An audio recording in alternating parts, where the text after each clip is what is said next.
ਸਤਨਾਮ ਸ਼੍ਰੀ ਵਾਹਿਗੁਰੂ ਸਾਹਿਬ ਜੀ। ਇੱਕ ਓੰਕਾਰ ਸਤਨਾਮ ਕਰਤਾ ਪੁਰਖ ਨਿਰਭਉ ਨਿਰਵੈਰ ਅਕਾਲ ਮੂਰਤਿ ਅਜੂਨੀ ਸੈਭੰ ਗੁਰ ਪ੍ਰਸਾਦਿ। ਦੰਡੌਤ ਬੰਦਨ ਅਨਕ ਬਾਰ ਸਰਬ ਕਲਾ ਸਮਰੱਥ ਡੋਲਨ ਤੇ ਰਾਖੋ ਪ੍ਰਭੂ ਨਾਨਕ ਦੇ ਕਰ ਹੱਥ। ਪ੍ਰਭ ਦਾਤੋ ਦਾਤਾਰ ਪਰਿਓ ਜਾਚਕ ਇਕ ਸਰਣਾ ਮਿਲੈ ਦਾਨ ਸੰਤ ਰੇਨ ਜਿਹ ਲਗ ਭਉ ਚਲ ਤਰਨਾ। ਬਿਨਤ ਕਰੋ ਅਰਦਾਸ ਸੁਨਹੁ ਜੇ ਠਾਕੁਰ ਭਾਵੈ ਦੇਹੋ ਦਰਸ ਮਨ ਚਾਉ ਭਗਤ ਇਹ ਮਨ ਠਹਿਰਾਵੈ। ਬਲਿਓ ਚਰਾਗ ਅੰਧਿਆਰ ਮਹਿ ਸਭ ਕਲ ਉਦਰੀ ਇਕ ਨਾਮ ਧਰਮ ਪ੍ਰਗਟ ਸਗਲ ਹਰ ਭਵਨ ਮਹਿ। ਜਨ ਨਾਨਕ ਗੁਰ ਪਾਰ ਬ੍ਰਹਮ ਪ੍ਰਗਟ ਸਗਲ ਹਰ ਭਵਨ ਮਹਿ। ਜਨ ਨਾਨਕ ਗੁਰ ਪਾਰ ਬ੍ਰਹਮ ਬਾਣੀ ਗੁਰੂ ਗੁਰੂ ਹੈ ਬਾਣੀ ਵਿੱਚ ਬਾਣੀ ਅੰਮ੍ਰਿਤ ਸਾਰੇ ਗੁਰ ਬਾਣੀ ਕਹੈ ਸੇਵਕ ਜਨ ਮਾਨੈ ਪਰਤਖ ਗੁਰੂ ਨਿਸਤਾਰੇ। ਸੋ ਕਹੋ ਟਲ ਗੁਰ ਸੇਵੀਐ ਅਹਨਿਸ ਸਹਿਜ ਸੁਭਾਏ। ਦਰਸ਼ਨ ਪਰਸੈ ਗੁਰੂ ਕੈ ਜਨਮ ਮਰਨ ਦੁਖ ਹੋਵੈ ਸਿਫਤ ਖਸਾਮੰਦੀ। ਨੂਰ ਅਰਸੋ ਕੁਰਸੋ ਝਟੀਐ ਤੁਧ ਡਿਠੇ ਸੱਚੇ ਪਾਤਸ਼ਾਹ ਮਲ ਜਨਮ ਜਨਮ ਦੀ ਕੱਟੀਐ। ਸੱਜਣ ਸੱਚਾ ਪਾਤਸ਼ਾਹ ਸਿਰ ਸਾਹਾਂਦੈ ਸਾਹੋ ਜਿਸ ਪਾਸ ਬੈਠਿਆ ਸੋਹੀਐ ਤਬ ਨਾ ਦਾਵੇ ਸਾਹੋ। ਸਤਨਾਮ ਸ਼੍ਰੀ ਵਾਹਿਗੁਰੂ ਸਾਹਿਬ ਜੀ। ਮਾਰੂ ਮਹੱਲਾ ਪੰਜਵਾ। ਪਸ ਪੰਖੀ ਭੂਤ ਅਰ ਪ੍ਰੇਤਾ ਬਹੁ ਬਿਦ ਜੋਨੀ ਫਿਰਤ ਅਨੇਤਾ। ਜਹ ਜਾਨੋ ਤਹ ਰਹਿਨ ਨ ਪਾਵੈ ਥਾਨ ਬਿਹੂਨ ਉਠ ਉਠ ਫਿਰ ਧਾਵੈ। ਪਸ ਪੰਖੀ ਭੂਤ ਅਰ ਪ੍ਰੇਤਾ ਬਹੁ ਬਿਦ ਜੋਨੀ ਫਿਰਤ ਅਨੇਤਾ। ਜਹ ਜਾਨੋ ਤਹ ਰਹਿਨ ਨ ਪਾਵੈ। ਥਾਨ ਬਿਹੂਨ ਉਠ ਉਠ ਫਿਰ ਧਾਵੈ। ਮਨ ਤਨ ਬਾਸਨਾ ਬਹੁਤ ਬਿਸਥਾਰਾ। ਤਾਂ ਕੀ ਕੀਮਤ ਕਹਿਨ ਨ ਜਾਈ। ਪ੍ਰਭ ਬਿਸਰਤ ਨਰਕ ਮਹਿ ਪਾਇਆ। ਤਹ ਮਾਤ ਨਾ ਬੰਧ ਨਾ ਮੀਤ ਨਾ ਜਾਇਆ। ਜਿਸ ਕੋ ਹੋਤ ਕਿਰਪਾਲ ਸੁਆਮੀ। ਸੋ ਜਨ ਨਾਨਕ ਪਾਰਗਰਾਮੀ। ਪ੍ਰਭ ਬਿਸਰਤ ਨਰਕ ਮਹਿ ਪਾਇਆ। ਤਹ ਮਾਤ ਨਾ ਬੰਧ ਨਾ ਮੀਤ ਨਾ ਜਾਇਆ। ਜਿਸ ਕੋ ਹੋਤ ਕਿਰਪਾਲ ਸੁਆਮੀ। ਸੋ ਜਨ ਨਾਨਕ ਪਾਰਗਰਾਮੀ। ਵਾਹਿਗੁਰੂ ਜੀ ਕਾ ਖਾਲਸਾ ਵਾਹਿਗੁਰੂ ਜੀ ਕੀ ਫਤਿਹ। ਪਰਮ ਸਨਮਾਨਯੋਗ ਜੁਗੋ ਜੁਗ ਅਟਲ ਚਵਰ ਛਤਰ ਤਖ਼ਤ ਦੇ ਮਾਲਕ ਬਾਣੀ ਕੇ ਬੋਹਿਤ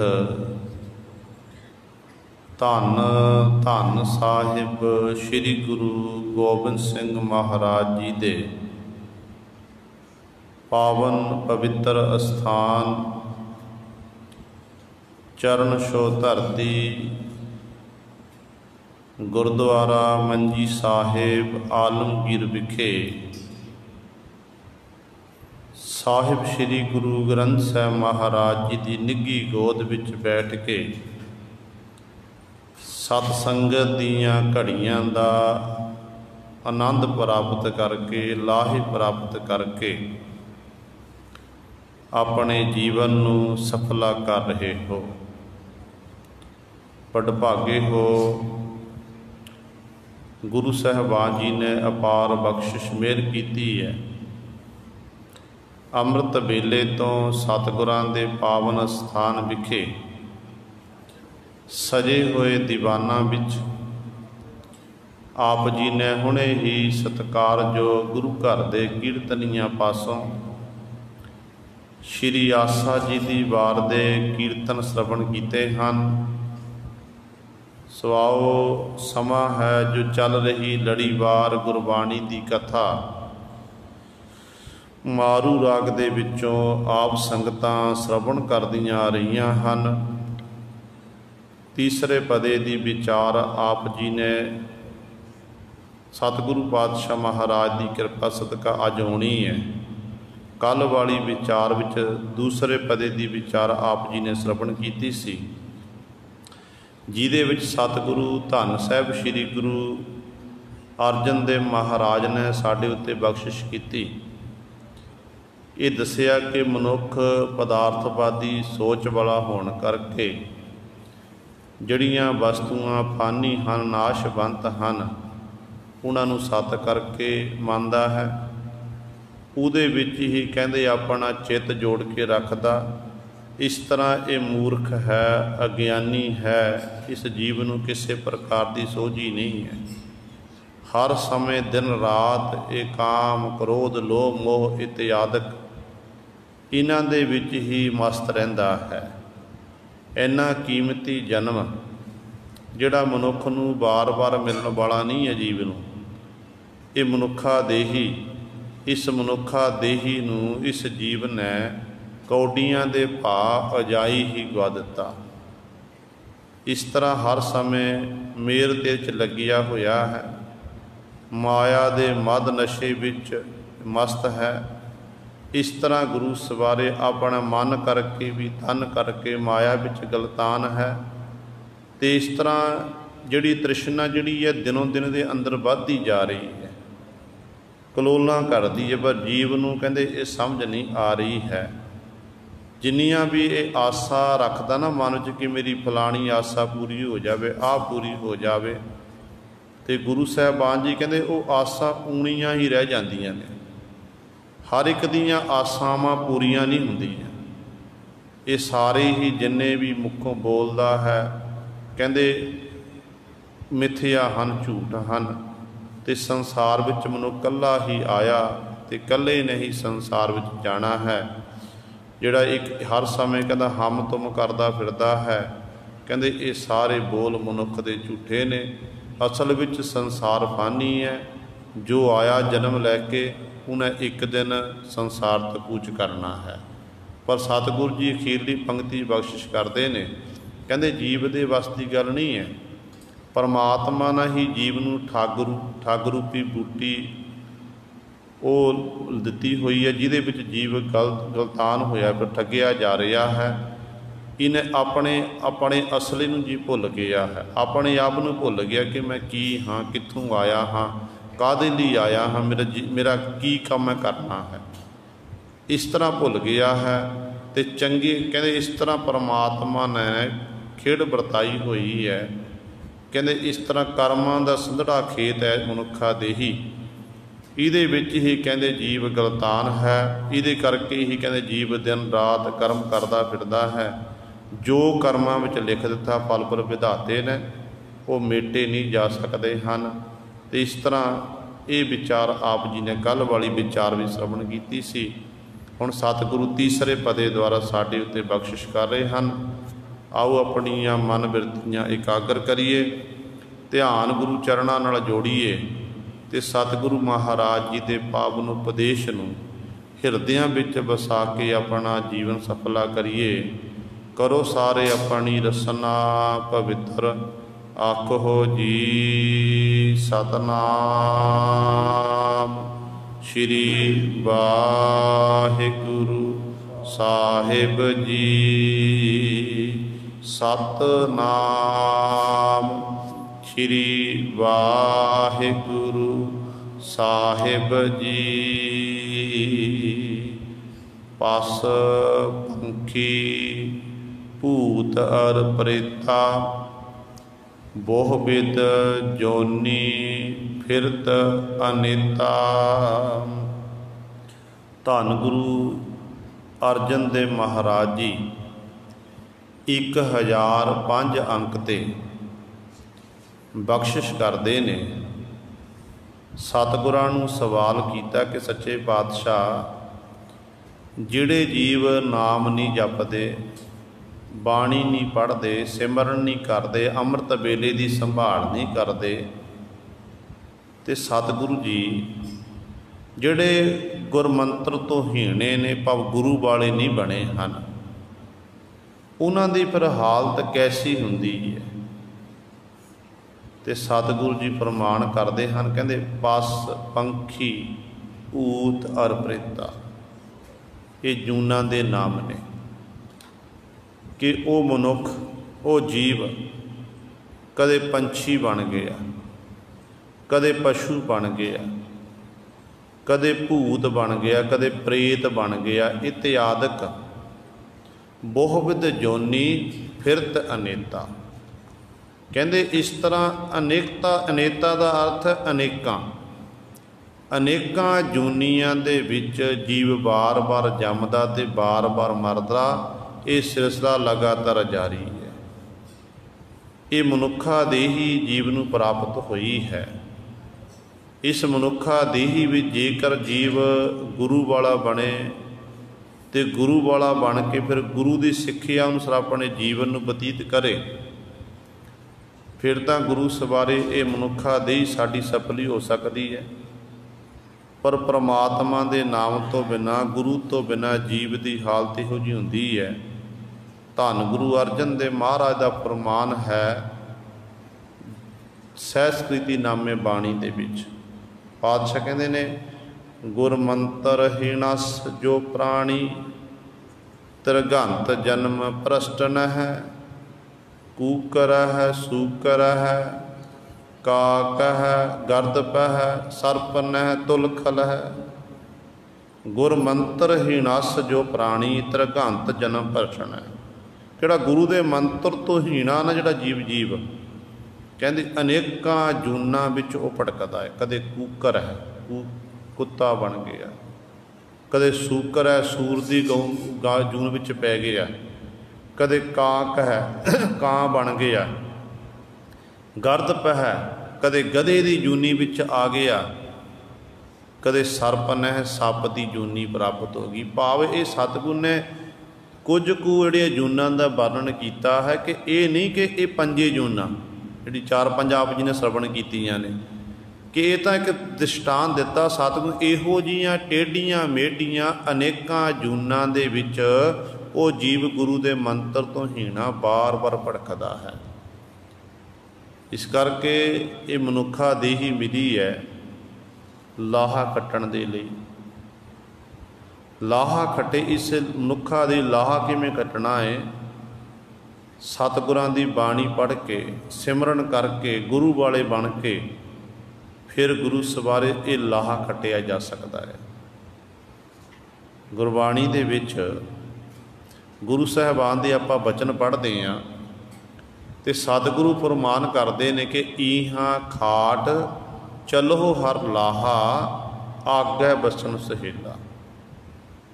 ਕਿ ਈਹਾਂ ਇਸ ਲੋਕ ਦੇ ਵਿੱਚ ਨਾਮ ਦਾ ਲਾਹਾ ਖੱਟੋ।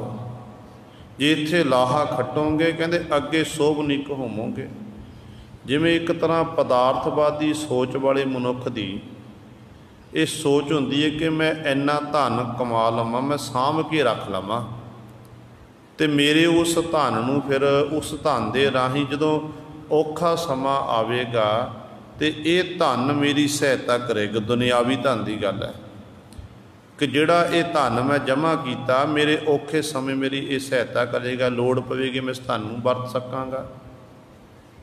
ਅਤੇ ਇਸੇ ਤਰ੍ਹਾਂ ਜਿਵੇਂ ਦੁਨਿਆਵੀ ਤੌਰ 'ਤੇ ਮੁੱਖ ਦੁਨਿਆਵੀ ਧਨ ਨੂੰ ਵਰਤਦਾ ਹੈ ਅਤੇ ਜਿਹੜੇ ਪ੍ਰਭੂ ਦੇ ਪਿਆਰੇ ਨੇ ਉਹ ਨਾਮ ਰੂਪੀ ਧਨ ਨੂੰ ਸੰਚਿਤ ਕਰਦੇ, ਇਕੱਤਰ ਕਰਦੇ ਨੇ ਅਤੇ ਗੁਰੂ ਸਵਾਰੇ ਦੁਨਿਆਵੀ ਧਨ ਦੀਆਂ ਵੰਡੀਆਂ ਪੈ ਜਾਂਦੀਆਂ ਨੇ। ਜਿਹੜਾ ਦੁਨਿਆਵੀ ਧਨ ਹੈ ਉਹਦੀਆਂ ਵੰਡੀਆਂ ਪੈ ਜਾਂਦੀਆਂ, ਪੁੱਤਰ ਲੈ ਜਾਂਦੇ, ਧੀਆਂ ਲੈ ਜਾਂਦੀਆਂ ਨੇ, ਭਰਾਵਾਂ ਵਿੱਚ ਵੰਡਿਆ ਜਾਂਦਾ ਹੈ। ਪਰ ਪਰਮਾਰਥੀ ਧਨ ਜਿਹਨੇ ਜਪਿਆ ਉਹਦੇ ਕੋਲ ਹੀ ਰਹੇਗਾ, ਜਿਹਨੇ ਕਮਾਈ ਕੀਤੀ ਹੈ। ਸਰੀਰ ਸਾਡਾ ਖਤਮ ਹੋ ਗਿਆ, ਦੁਨਿਆਵੀ ਧਨ ਉੱਥੋਂ ਤੱਕ ਹੈ ਜੋ ਸਾਡਾ ਸਰੀਰ ਸਹੀ ਸਲਾਮਤ ਹੈ। ਸਰੀਰ ਸਮਾਪਤ ਹੋ ਗਿਆ, ਉਸ ਧਨ ਦੇ ਮਾਲਕ ਕੋਈ ਹੋਰ ਬਣ ਜਾਣਗੇ। ਪਰ ਜਿਨ੍ਹਾਂ ਕੋਲ ਨਾਮ ਰੂਪੀ ਧਨ ਹੈ, ਜਿਨ੍ਹਾਂ ਨੇ ਚੰਗੇ ਕਰਮ ਕੀਤੇ ਨੇ, ਉਹ ਫਿਰ ਇਸ ਖਜ਼ਾਨੇ ਨੂੰ ਆਪਣੇ ਨਾਲ ਲੈ ਕੇ ਜਾਂ ਸਰੀਰ ਦਾ ਓਹਲਾ ਹੋ ਜਾਂਦਾ ਹੈ, ਜਿੰਦ ਨਿਕਲ ਜਾਂਦੀ ਹੈ ਅਤੇ ਇਹ ਨਾਮ ਰੂਪੀ ਧਨ ਫਿਰ ਉਸ ਪਿਆਰੇ ਦੇ ਕੋਲ ਹੀ ਰਹਿੰਦਾ ਹੈ। ਫਿਰ ਉਹਨੂੰ ਮਾਲਕ ਦੀ ਦਰਗਾਹ ਵਿਖੇ ਸਤਿਕਾਰ ਮਿਲਦਾ ਹੈ। ਜਿਵੇਂ ਸਤਿਗੁਰੂ ਜੀ ਬਚਨ ਕਰਦੇ ਨੇ, ਰੇ ਰੇ ਦਰਗਹਿ ਕਹਿ ਨ ਕਉ, ਆਓ ਬੈਠ ਆਦਰ ਸਭ ਦਿਓ। ਉਹਨਾਂ ਨੂੰ ਫਿਰ ਮਾਣ ਮਿਲਦਾ, ਸਤਿਕਾਰ ਮਿਲਦਾ ਹੈ। ਆਓ ਭਗਤ ਜੀ, ਆਓ ਸੰਤ ਜੀ, ਆਓ ਗੁਰਸਿੱਖ ਜੀ, ਇਸ ਤਰ੍ਹਾਂ ਦੇ ਨਾਮ ਉਹਨਾਂ ਲਈ ਵਰਤੇ ਜਾਂਦੇ। ਜਿਵੇਂ ਆਪਾਂ ਦੁਨਿਆਵੀ ਤੌਰ ਦੇਖੀਏ, ਇਸ ਸੰਸਾਰ ਵਿੱਚ ਆਪਾਂ ਚੰਗੇ ਕਰਮ ਕਰਨੇ ਸ਼ੁਰੂ ਕਰ ਦਈਏ। ਚੰਗੇ ਕੰਮ ਕਰਨ, ਇੱਕ ਮਨ ਪਿੰਡ ਦੇ ਲੈਵਲ 'ਤੇ ਆਪਾਂ ਪਿੰਡ ਵਿੱਚ ਚੰਗਾ ਕੋਈ ਕੰਮ ਕੀਤਾ ਅਤੇ ਪਿੰਡ ਦੇ ਲੋਕ ਸਲਾਹੁਣ ਲੱਗ ਪਏ ਕਿ ਫਲਾਣੇ ਨੇ ਬਹੁਤ ਵਧੀਆ ਕੰਮ ਕੀਤਾ, ਅਤੇ ਹੌਲੀ ਹੌਲੀ ਪਰ ਜਦੋਂ ਕਿਤੇ ਜਾਂਦਾ ਪਿੰਡ ਦੇ ਲੋਕ ਦਾ ਸਤਿਕਾਰ ਕਰਦੇ ਨੇ, ਪਿੰਡ ਦਾ ਭਲਾ ਕੀਤਾ ਹੈ। ਇਸੇ ਤਰ੍ਹਾਂ ਹੀ ਜਿਵੇਂ ਦੁਨੀਆ ਦੇ ਸੰਸਾਰ ਵਿੱਚ ਮਨੁੱਖ ਨੂੰ ਮਾਣ ਮਿਲਦਾ, ਸਤਿਕਾਰ ਮਿਲਦਾ, ਅਤੇ ਉਸ ਲੋਕ ਦੇ ਵਿੱਚ ਵੀ ਪ੍ਰਮਾਤਮਾ ਦੀ ਦਰਗਾਹ ਦੇ ਵਿੱਚ ਵੀ ਉਸ ਪਿਆਰੇ ਨੂੰ ਫਿਰ ਮਾਣ ਸਨਮਾਨ ਮਿਲਦਾ ਹੈ, ਵਡਿਆਈ ਮਿਲਦੀ ਹੈ। ਪਰ ਸਤਿਗੁਰੂ ਇੱਥੇ ਉਹਨਾਂ ਲੋਕਾਂ ਦੀ ਗੱਲ ਕਰਦੇ ਨੇ ਜਿਨ੍ਹਾਂ ਨੂੰ ਪਰਮਾਤਮਾ ਨੇ ਮਨੁੱਖਾ ਦੇਹੀ ਤਾਂ ਬਖਸ਼ਿਸ਼ ਕੀਤੀ ਹੈ, ਪਰ ਮਨੁੱਖਾ ਦੇਹੀ ਦਾ ਉਹ ਲਾਹਾ ਨਹੀਂ ਲੈ ਸਕੇ। ਇਸੇ ਤਰ੍ਹਾਂ ਹੀ ਆਪਣਾ ਜਿਹੜਾ ਜਨਮ ਹੈ ਵਿਅਰਥ ਗਵਾ ਦਿੱਤਾ। ਜਿਵੇਂ ਆਪਾਂ ਰੋਜ਼ਾਨਾ ਸਤਿਗੁਰ ਦੇ ਬਚਨ ਪੜ੍ਹਦੇ ਆ ਨਾ, ਸਾਡੀਆਂ ਨਿਤਨੇਮ ਦੀਆਂ ਬਾਣੀਆਂ ਨੇ, ਗੁਰਮੁਖ ਪਿਆਰੇ ਬੈਠੇ ਹੋਏ ਨੇ ਜਿਹੜੇ ਨਿਤਨੇਮ ਕਰਕੇ ਕਥਾ ਸੁਣਦੇ ਨੇ, ਕੀਰਤਨ ਸੁਣਦੇ ਨੇ। ਅਤੇ ਸਤਿਗੁਰੂ ਜੀ ਸਾਡਾ ਸਿੱਖ ਦਾ ਨਿਤਨੇਮ ਹੈ, ਸਾਨੂੰ ਗੁਰੂ ਸਾਹਿਬਾਨ ਦਾ ਹੁਕਮ ਹੈ। ਅਤੇ ਸਤਿਗੁਰੂ ਜੀ ਸਵਾਲ ਕਰਦੇ ਨੇ। ਪਹਿਲਾਂ ਹੀ ਪੌੜੀ ਆਉਂਦੀ ਹੈ ਜਿਹਦੇ 'ਚ ਸਤਿਗੁਰੂ ਕਹਿੰਦੇ ਨੇ, ਇਹ ਸਰੀਰਾ ਮੇਰਿਆ ਹਰ ਤੁਮਹਿ ਜੋਤ ਰੱਖੀ। ਸਤਿਗੁਰੂ ਕਹਿੰਦੇ ਇਹ ਸਰੀਰਾ ਮੇਰੇ ਆ, ਹਰ ਤੁਮਹਿ ਜੋਤ ਰੱਖੀ। ਅਤੇ ਇਸ ਤਰ੍ਹਾਂ ਸਤਿਗੁਰੂ ਹਰੀ ਨੇ ਤੇਰੇ ਵਿੱਚ ਇਹ ਜੋਤ ਟਿਕਾਣਾ ਕੀਤੀ ਹੈ, ਤੈਨੂੰ ਇਹ ਮਨੁੱਖਾ ਦੇਹੀ ਮਿਲ ਗਈ ਹੈ, ਤੈਨੂੰ ਇਹ ਕਰਮ ਕਰਨ ਲਈ ਕਰਮ ਭੂਮੀ ਤੈਨੂੰ ਪ੍ਰਾਪਤ ਹੋ ਗਈ ਹੈ। ਹੁਣ ਤੇਰੇ ਹੱਥ ਹੈ ਕਿ ਤੂੰ ਕਿਹੋ ਜਿਹੀ ਫਸਲ ਬੀਜਦਾ ਹੈ। ਜਿਹੋ ਜਿਹੀ ਤੂੰ ਫਸਲ ਬੀਜੇਗਾ ਉਹਦੇ ਮੁਤਾਬਕ ਤੈਨੂੰ ਫਲ ਪ੍ਰਾਪਤ ਹੋ ਜਾਵੇਗਾ। ਸੰਸਾਰ ਵਿੱਚ ਫਿਰ ਸਫ਼ਰ ਕੀਤਾ ਮਨੁੱਖ ਨੇ, ਮਨੁੱਖ ਦੀ ਜਿਹੜੀ ਆਯੂ ਪੂਰੀ ਹੋ ਗਈ, ਸੰਸਾਰ ਤੋਂ ਕੂਚ ਕਰ ਗਿਆ। ਫਿਰ ਉਸ ਮਾਲਕ ਦੀ ਦਰਗਾਹ ਵੇਖੇ ਸਵਾਲ ਪੁੱਛੇ ਜਾਣਗੇ। ਧੰਨ ਗੁਰੂ ਅਮਰਦਾਸ ਪਾਤਸ਼ਾਹ ਮਹਾਰਾਜ ਪ੍ਰਮਾਣ ਕਰਦੇ ਨੇ ਕਿ ਇਹ ਸਰੀਰਾ ਮੇਰਿਆ ਇਸ ਜਗ ਮੈਂ ਆਏ ਕਹਿ, ਕਿਆ ਤੁਧ ਕਰਮ ਕਮਾਇਆ, ਕਿ ਕਰਮ ਕਮਾਇਆ ਤੁਧ ਸਰੀਰਾ ਜਾ ਤੂੰ ਜਗ ਮੈਂ ਆਇਆ। ਇਹ ਕਿਹੜਾ ਚੰਗਾ ਕਰਮ ਕੀਤਾ ਜਿਸ ਕਰਕੇ ਤੈਨੂੰ ਸੰਸਾਰ ਤੇਰਾ ਆਉਣਾ ਹੋਇਆ, ਤੈਨੂੰ ਮਨੁੱਖਾ ਦੇਹੀ ਮਿਲ ਗਈ। ਕਿ ਕਰਮ ਕਮਾਇਆ ਤੁਧ ਸਰੀਰਾ ਜਾ ਤੂੰ ਜਗ ਮੈਂ ਆਇਆ, ਜਿਨ ਹਰ ਤੇਰਾ ਰਚਨ ਰਚਿਆ ਸੋ ਹਰ ਮਨ ਨਾ ਬਸਾਇਆ। ਕਹਿੰਦੇ ਮਨੁੱਖਾ ਦੇਹੀ ਤਾਂ ਲੈ ਕੇ ਆ ਗਏ ਆ, ਪਰ ਜਿਸ ਮਾਲਕ ਫਲ ਵਿਧਾਤੇ ਵਾਹਿਗੁਰੂ ਨੇ ਤੇਰੇ ਸਰੀਰ ਦੀ ਰਚਨਾ ਕੀਤੀ ਹੈ, 5 ਤੱਤ ਇੱਕ ਥਾਂ 'ਤੇ ਇਕੱਤਰ ਕਰ ਦਿੱਤੇ। ਕਹਿੰਦੇ ਉਸ ਮਾਲਕ ਵਾਹਿਗੁਰੂ ਨੂੰ ਕਹਿੰਦੇ ਤੇ ਆਪਣੇ ਮਨ ਵਿੱਚ ਨਹੀਂ ਵਸਾਉਣਾ ਕੀਤਾ। ਜਿਨ ਹਰ ਤੇਰਾ ਰਚਨ ਰਚਿਆ ਸੋ ਹਰ ਮਨ ਨਾ ਬਸਾਇਆ, ਗੁਰ ਪ੍ਰਸਾਦੀ ਹਰ ਮਨ ਬਸਿਆ, ਪੂਰਬ ਲਿਖਿਆ ਪਾਇਆ। ਕਹਿ ਨਾਨਕ ਇਹੋ ਸਰੀਰ ਪ੍ਰਵਾਨ ਹੋਆ, ਜਿਨ ਸਤਿਗੁਰ ਸਿੰਚਤ ਲਾਇਆ। ਸਤਿਗੁਰੂ ਕਹਿੰਦੇ ਇੱਥੇ ਫਿਰ ਗੁਰੂ ਦੀ ਗੱਲ ਆ ਗਈ ਕਿ ਜੇ ਹਰੀ ਨੂੰ ਨਾਮ ਨੂੰ ਮਨ ਵਿੱਚ ਵਸਾਉਣਾ ਨਾ, ਕਹਿੰਦੇ ਗੁਰੂ ਦੀ ਪ੍ਰਸਾਦ ਕਿਰਪਾ ਚਾਹੀਦੀ ਹੈ। ਗੁਰ ਪ੍ਰਸਾਦੀ ਹਰ ਮਨ ਵਸਿਆ, ਕਿ ਗੁਰੂ ਦੀ ਕਿਰਪਾ ਤੋਂ ਬਿਨਾਂ ਹਰੀ ਵਾਹਿਗੁਰੂ ਦਾ ਨਾਮ ਮਨ ਵਿੱਚ ਆ ਕੇ ਨਹੀਂ ਵਸ ਸਕਦਾ ਹੈ। ਜਦੋਂ ਗੁਰੂ ਕਿਰਪਾ ਕਰ ਦੇਵੇ ਨਾ, ਗੁਰੂ ਦੀ ਪ੍ਰਸਾਦ ਮਿਹਰ ਹੋ ਜਾਵੇ, ਅਤੇ ਉਦੋਂ ਫਿਰ ਨਾਮ ਹਿਰਦੇ ਅੰਦਰ ਵਸਦਾ। ਅਤੇ ਫਿਰ ਉਹ ਜਿਹੜਾ ਜਿਹਦੇ ਹਿਰਦੇ ਅੰਦਰ ਪਰਮਾਤਮਾ ਦਾ ਨਾਮ ਵਸ ਜਾਂਦਾ ਹੈ, ਫਿਰ ਗੁਰੂ ਸਵਾਰਿਓ ਉਹ ਸਰੀਰ ਮਾਲਕ ਦੇ ਦਰ 'ਤੇ ਪ੍ਰਵਾਨ, ਉਹਦਾ ਸੰਸਾਰ ਵਿੱਚ ਆਇਆ ਸਫਲਾ ਹੋ ਜਾਂਦਾ ਹੈ। ਉਹਦੇ ਬਾਬਤ ਧੰਨ ਗੁਰੂ ਗ੍ਰੰਥ ਸਾਹਿਬ ਮਹਾਰਾਜ ਬਚਨ ਕਰਦੇ ਨੇ, ਆਇਆ ਸਫਲ ਤਾਹੂ ਕੋ ਗਣੀਐ, ਜਾਸ ਰਸਨ ਹਰ ਹਰ ਮੁਖ ਪਣੀਐ। ਕਿ ਭਾਈ ਜਿਹੜੇ ਆਪਣੀ ਰਸਨਾ ਤੋਂ ਹਰੀ ਹਰੀ ਜਪਦੇ ਨੇ ਨਾ, ਜਿਹਨੇ ਇਸ ਸਰੀਰ ਦੇ ਰਾਹੀਂ ਮਿਹਨਤ ਮਸ਼ੱਕਤ ਕੀਤੀ, ਇਸ ਸਰੀਰ ਦੇ ਰਾਹੀਂ ਟਹਿਲ ਸੇਵਾ ਕੀਤੀ, ਅਤੇ ਗੁਰੂ ਸਵਾਰੇ ਫਿਰ ਉਹ ਸਰੀਰ ਸਤਿਗੁਰ ਦੇ ਦਰ 'ਤੇ ਪ੍ਰਵਾਨ ਹੋਇਆ।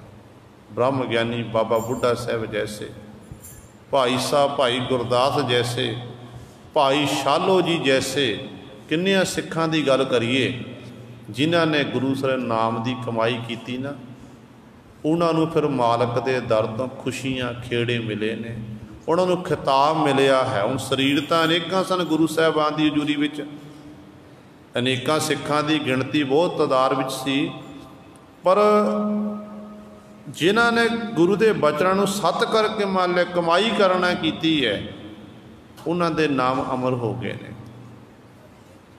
ਜੇ ਭਾਈ ਸ਼ਾਲੋ ਜੀ ਦੀ ਗੱਲ ਕਰੀਏ, ਭਾਈ ਸ਼ਾਲੋ ਕਾ ਟੋਭਾ ਅੰਮ੍ਰਿਤਸਰ ਦੀ ਧਰਤੀ 'ਤੇ ਮਸ਼ਹੂਰ ਹੈ।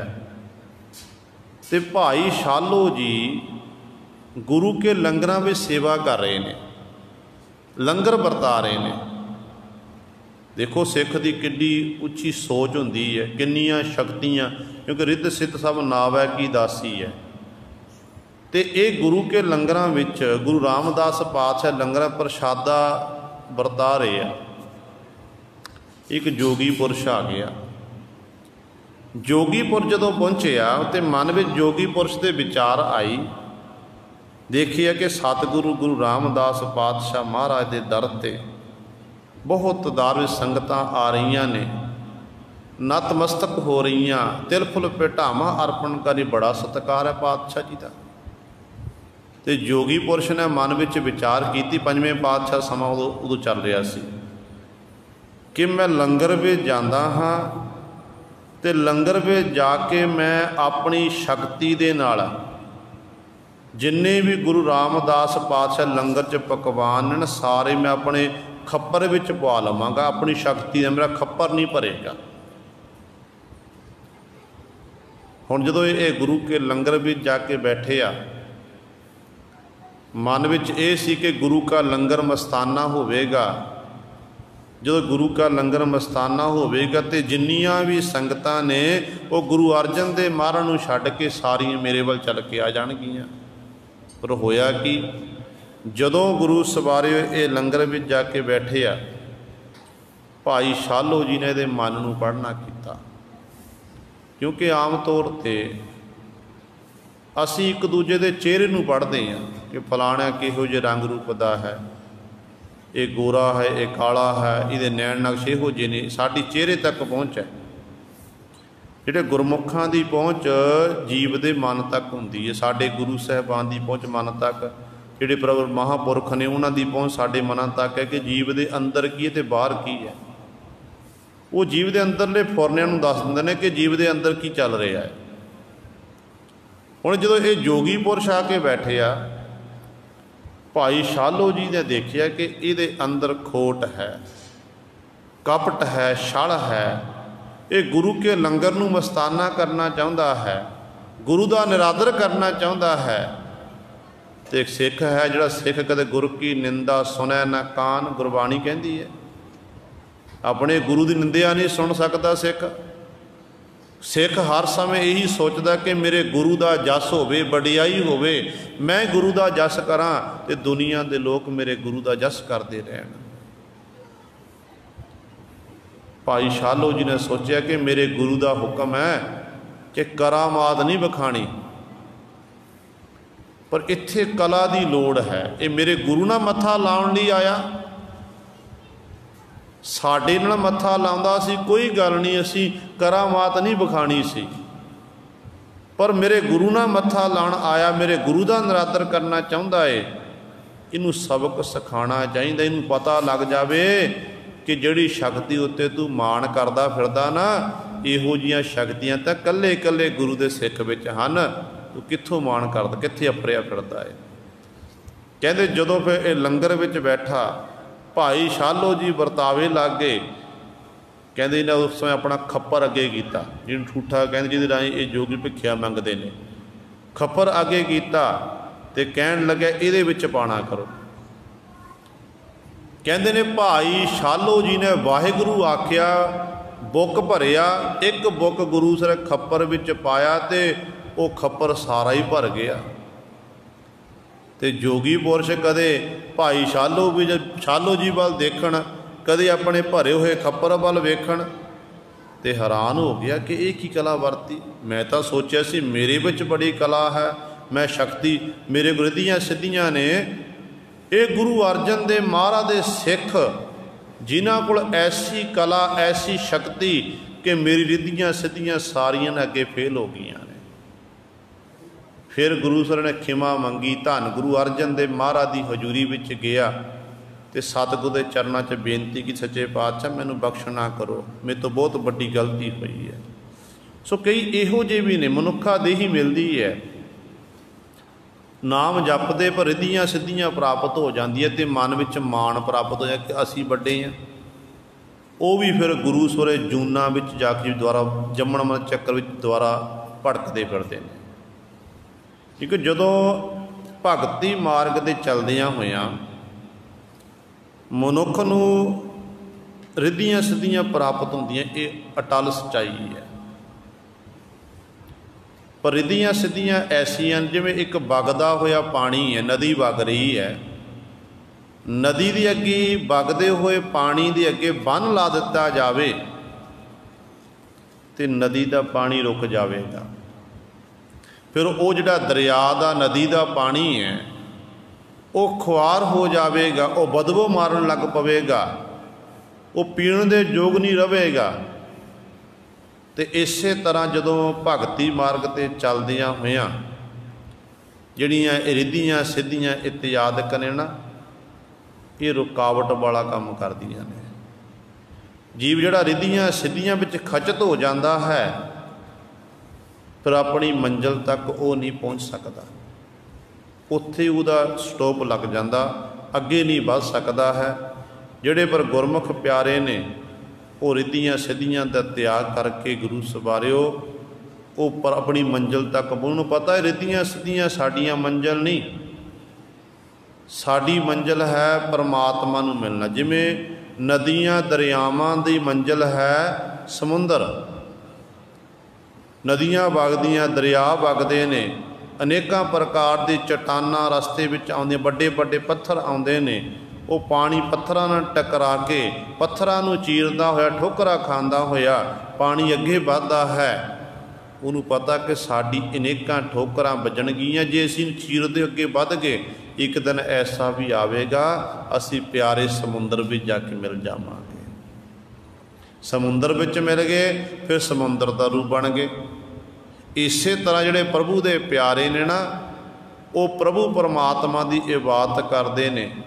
तो गुरु सवारियो चाहे रिद्धियां सिद्धियां आण, चाहे होर अनेकां प्रकार दीयां कला उन्हां कोल आ जाण, उन्होंने अंगीकार नहीं करते, उन्होंने त्याग के अगे लंघ जाते हैं।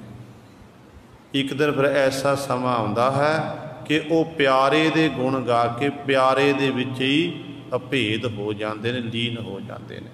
फिर उन्हां दा जन्म गुरु सवारे सफल हुंदा नहीं। बहुत तदार विच हालत इहो जिही है। तो सतगुरु कहते ने इस तरह ही जीव ने अपना मनुखा जन्म व्यर्थ गवा दिता। अनेकां टेढ़ियां मेढ़ियां नाम तो हीना गुरमंत्र तो हीना होण करके बहुविध जोनी फिरत अनेता, बहुविध अनेकां तरीकिਆਂ ਦੇ ਨਾਲ टेढ़ियां मेढ़ियां जूनां च अनेकां जूनां विच कहंदे ये जीव भटकदा फिरदा है, बार बार जमदा बार बार मरदा, ये सिलसिला लगातार जारी है। इसे प्रकार ही गुरु साहिबान जी का गौड़ी राग विच एक शब्द है जिहदे राहीं सतगुरु जी सानू समझाउंदे ने कि किहड़ियां किहड़ियां जूनां विच तू भटकदा है। कहंदे ने कई जन्म पे कीट पतंगा, कई जन्म गज मीन करंगा। कहंदे ये इहो जिहियां जूनां, कीड़ा बन गया, मकोड़ा बन गया, पतंगे की जून प्राप्त हो गई, गज जन्म हाथी की जून प्राप्त हो गई, तो इस तरह कहते मच्छी की जून प्राप्त हो गई। ये सारिया 84 लाख जूनां की गिणती है। तो नाल ही पातशाह कहते ने मिल जगदीश मिलन की बरीआ, चिरंकाल एह देह संजरिया। कहते भाई हरी उस जगदीश नूं मिलन की ये बारी है। पता नहीं किन्ने जन्म धारण करके तैनू ये देह संजरी है, तैनू मनुखा देही मिली है। इस देही नूं व्यर्थ ना गवाना कर, इस देही दे विच तू लाहा लेना कर। क्योंकि लाहा आपां किवें लेना है, तो सतगुरु कहंदे ने सेवा सिमरन करके लाहा लेना है। बिन सेवा त्रिग हथ पैर होर निहफल करनी। कहते बाकी सब कुछ व्यर्थ है जे सेवा नहीं की, सिमरन नहीं किया संसार विच आके। कहते फिर तेरा संसार विच आया होया सफल नहीं, व्यर्थ ही है। फिर तेरी इहो जी हालत होवेगी जिवें सतगुरु जी इत्थों तक समझाउंदे ने। कहते ने पशु मिलै चंगियाइयां खर खाहे अमृत दे। कहते पशु विच तां ये गुण ने, तो पशु नूं कहते घाह फूस पाया जाता, कख पाए जाते ने, पट्ठे पाए जाते ने। तो पशु वो पट्ठे चुगदा, तो मझ गुरु सिर दुध दिंदी है, गां दुध दिंदी है। तो पशु का शरीर अनेकां काम विच आ जाता है। कहते उन्हें तो घाह का खाना किया, तो कहते अमृत सानूं दुध देना किया। ऐ जीव ਤੂੰ 36 ਪ੍ਰਕਾਰ ਦੇ ਪਕਵਾਨ ਛਕਦਾ ਹੈ, ਤੇਰੀ ਦੇਣ ਕੀ ਹੈ, ਤੂੰ ਕੀ ਦੇ ਰਿਹਾ ਹੈ। ਤੇ ਗੁਰੂ ਸਵਰ ਇਸ ਕਰਕੇ ਸਤਿਗੁਰੂ ਜੀ ਫਰਮਾਨ ਵੀ ਕਰਦੇ, ਕਹਿੰਦੇ ਨਰੂ ਮਰੈ ਨਰ ਕਾਮ ਨ ਆਵੈ, ਪਸ਼ੂ ਮਰੈ 10 ਕਾਜ ਸਵਾਰੈ, ਆਪਣੇ ਕਰਮ ਕੀ ਗਤ ਮੈਂ ਕਿਆ ਜਾਨੋ, ਮੈਂ ਕਿਆ ਜਾਨੋ ਬਾਬਾ ਰੇ। ਭਗਤ ਕਬੀਰ ਸਾਹਿਬਾਨ ਜੀ ਕਹਿੰਦੇ ਨਰੂ ਮਰੈ, ਜਦੋਂ ਆਦਮੀ ਮਰਦਾ ਹੈ ਕਹਿੰਦੇ ਉਹ ਕੰਮ ਨਹੀਂ ਆਉਂਦਾ। ਪਸ਼ੂ ਮਰੈ 10 ਕਾਜ ਸਵਾਰੈ, ਕਿਉਂਕਿ ਜਦੋਂ ਪਸ਼ੂ ਮਰਦਾ ਨਾ, ਪਸ਼ੂ ਦੇ ਖੱਲੜੀ ਦੀ ਅਨੇਕਾਂ ਪ੍ਰਕਾਰ ਦੇ ਸਾਡੇ ਜੁੱਤੀਆਂ ਬਣ ਜਾਂਦੀਆਂ ਨੇ, ਹੋਰ ਕੰਮਾਂ ਵਿੱਚ ਪਸ਼ੂ ਦੀ ਖੱਲ ਵਰਤੀ ਜਾਂਦੀ ਹੈ। ਉਹ ਖੱਲ ਕਿਸੇ ਨਾ ਕਿਸੇ ਕੰਮ, ਚਮੜਾ ਕਿਸੇ ਕੰਮ ਆ ਜਾਂਦਾ ਹੈ, ਪਰ ਮਨੁੱਖ ਕੰਮ ਨਹੀਂ ਆਉਂਦਾ। ਪਰ ਇੱਥੇ ਹੁਣ ਸਵਾਲ ਪੈਦਾ ਹੋਵੇਗਾ, ਅਜੋਕੇ ਸਮੇਂ ਦੇ ਵਿੱਚ ਮਨੁੱਖ ਦਾ ਸਰੀਰ ਇੱਕ ਦੂਜੇ ਦੇ ਕੰਮ ਆ ਜਾਂਦਾ ਮਰਨ ਤੋਂ ਬਾਅਦ। ਜਿਹੜੇ ਅੰਗ ਦਾਨ ਕਰਦੇ ਨੇ ਨਾ, ਉਹ ਜਦੋਂ ਚੜ੍ਹਾਈ ਕਰਦੇ ਨੇ ਫਿਰ ਉਹਨਾਂ ਦੇ ਸਰੀਰ ਦੇ ਅੰਗ ਜਿਹੜੇ ਕੱਢ ਕੇ ਲੈ ਜਾਂਦੇ ਨੇ, ਡਾਕਟਰਾਂ ਦੀ ਟੀਮ ਆਉਂਦੀ ਹੈ ਕੱਢ ਕੇ ਲੈ ਜਾਂਦੀ ਹੈ। ਇੱਥੇ ਹੁਣ ਸਵਾਲ ਪੈਦਾ ਹੁੰਦਾ ਕਿ ਭਗਤ ਜੀ ਕਹਿ ਰਹੇ ਕਿ ਨਰੂ ਮਰੈ ਨਰ ਕਾਮ ਨ ਆਵੈ, ਪਸ਼ੂ ਮਰੈ 10 ਕਾਜ ਸਵਾਰੈ, ਕਹਿਣ ਦਾ ਭਾਵ ਕੀ ਹੈ?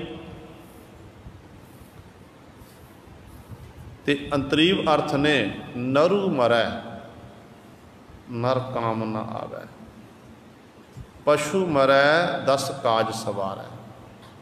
ਜਦੋਂ ਮਨੁੱਖ ਦੇ ਵਿੱਚ ਮੈਂ ਪੁਣਾ ਅਹੰਗ ਹੈ,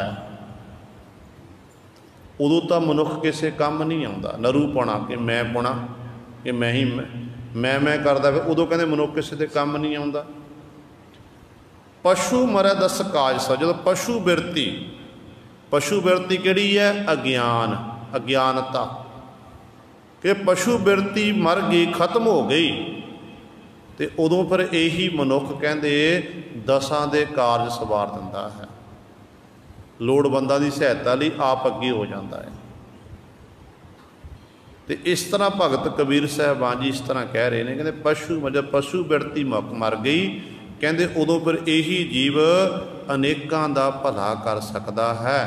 ਪਰ ਇੱਥੇ ਸਤਿਗੁਰੂ ਕਹਿੰਦੇ ਨੇ ਇਸ ਤਰ੍ਹਾਂ ਨਾਮ ਤੋਂ ਬਿਨਾਂ, ਲੋਕ ਭਲਾਈ ਦੇ ਕੰਮ ਤੋਂ ਬਿਨਾਂ, ਕਹਿੰਦੇ ਜੀਵ ਅਨੇਕਾਂ ਜੂਨਾਂ ਵਿੱਚ ਕਹਿੰਦੇ ਭਟਕਦਾ ਫਿਰਦਾ ਹੈ, ਬਾਰ-ਬਾਰ ਜੰਮਦਾ, ਬਾਰ-ਬਾਰ ਇਹ ਮਰਦਾ ਹੈ।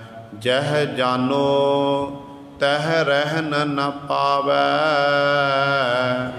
ਥਾਨ ਬਿਹੂਨ ਉੱਠ ਉੱਠ ਫਿਰ ਧਾਵੈ। ਜਹ ਜਾਨੋ, ਜਿੱਥੇ ਨਾ ਜਾਣਾ ਸੀ, ਜਿਹੜੀ ਥਾਂ ਜਿੱਥੇ ਉਹ ਮਾਲਕ ਦਾ ਵਾਸਾ ਸੱਚਖੰਡ ਵਸੈ ਨਿਰੰਕਾਰ, ਕਰ ਕਰ ਵੇਖਿਆ ਨਦਰ ਨਿਹਾਲ, ਕਹਿੰਦੇ ਉੱਥੇ ਨੂੰ ਫਿਰ ਰਹਿਣ ਦੀ ਥਾਂ ਨਹੀਂ ਮਿਲਦੀ ਹੈ, ਉੱਥੇ ਨਹੀਂ ਜਾ ਸਕਦਾ। ਕਿ ਇਹੋ ਜਿਹੇ ਮਨੁੱਖਾਂ ਲਈ ਫਿਰ ਉਹ ਦਰਵਾਜ਼ੇ ਬੰਦ ਨੇ। ਜਿਨ੍ਹਾਂ ਨੇ ਕਮਾਈ ਕੀਤੀ ਹੈ, ਬੰਦਗੀ ਕੀਤੀ ਹੈ, ਉਹਨਾਂ ਲਈ ਦਰਵਾਜ਼ੇ ਖੁੱਲ੍ਹੇ ਨੇ। ਤੇ ਜਿੰਨੀ ਮਰਜ਼ੀ ਇਹ ਕੋਸ਼ਿਸ਼ ਕਰ ਲਵੇ, ਫਿਰ ਗੁਰੂ ਸਰ ਇਹ ਨਰਕਾਂ ਦੇ ਵਿੱਚੋਂ ਨਿਕਲ ਹੀ ਨਹੀਂ ਸਕਦਾ ਹੈ।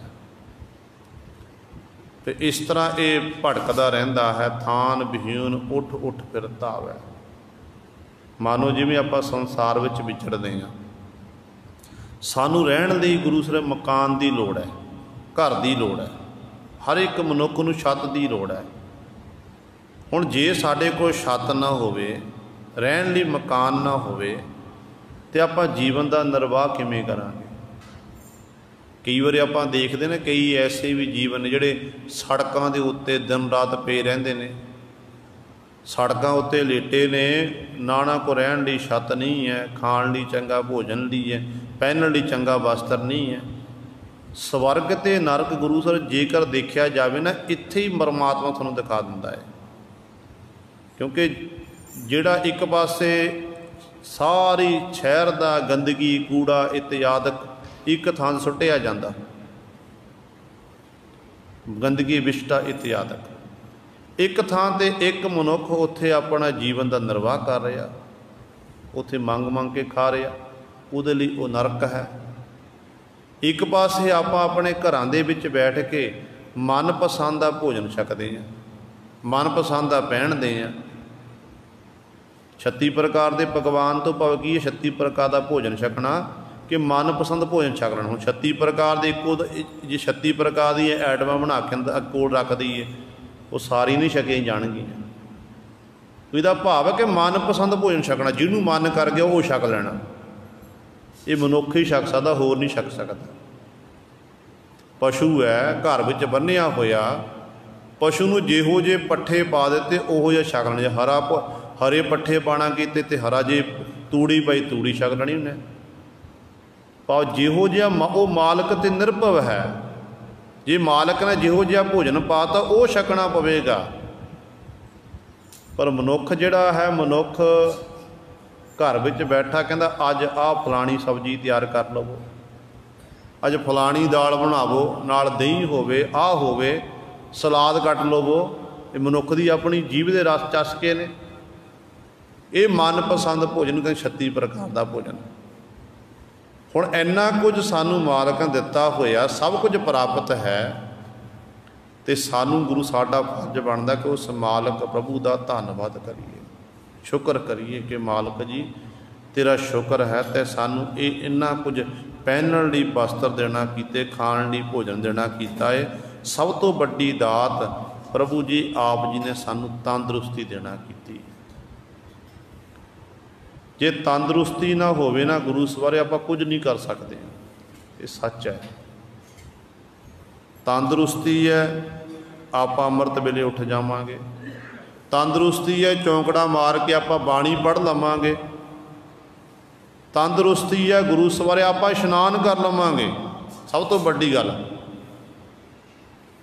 जे साडी तंदुरुस्ती नहीं है, सच जाने ना तो सातों इशनान होना चंगी तरह, क्रिया सोधी ना ही क्रिया सोधी जानी है, ना सातों अमृत वेले चौंकड़ा बजना है, ना सातों बाणी पढ़ी जानी है, ना ही गुरु सर आप कोई सेवा कर सकांगे।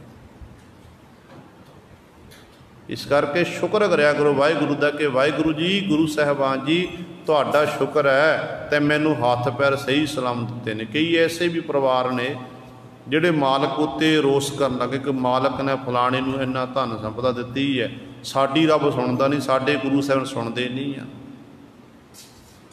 तैनूं हथ पैर सही सलामत दिते, सब तो वड्डी दात इह है। धन है, धन अज है कल नूं नहीं होवेगा। जे अज नहीं निराश ना हो, कल नूं तेरे कोल फिर आ जावेगा।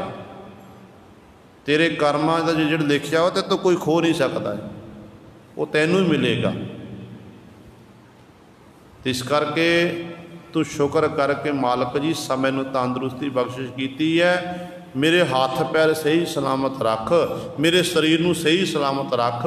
मैं मेहनत मशक्कत करदा जावांगा, तेरा शुक्र करदा जावांगा, तो मैनू अपने आप समय समय अनुसार मालक जी तुसां ने कुछ ना कुछ दे ही जाना है। फिर वाहिगुरू दिंदा भी है गुरु सवारिओ। तो जदों आपां मालक उत्ते विश्वास करिए। पर सतगुरु इत्थे वचन करते हैं, कहते इस तरह मनुख थान विहून उठ उठ फिर धावै। थां तो विहूणा, जिन्हों रहण लई थां ना होवे।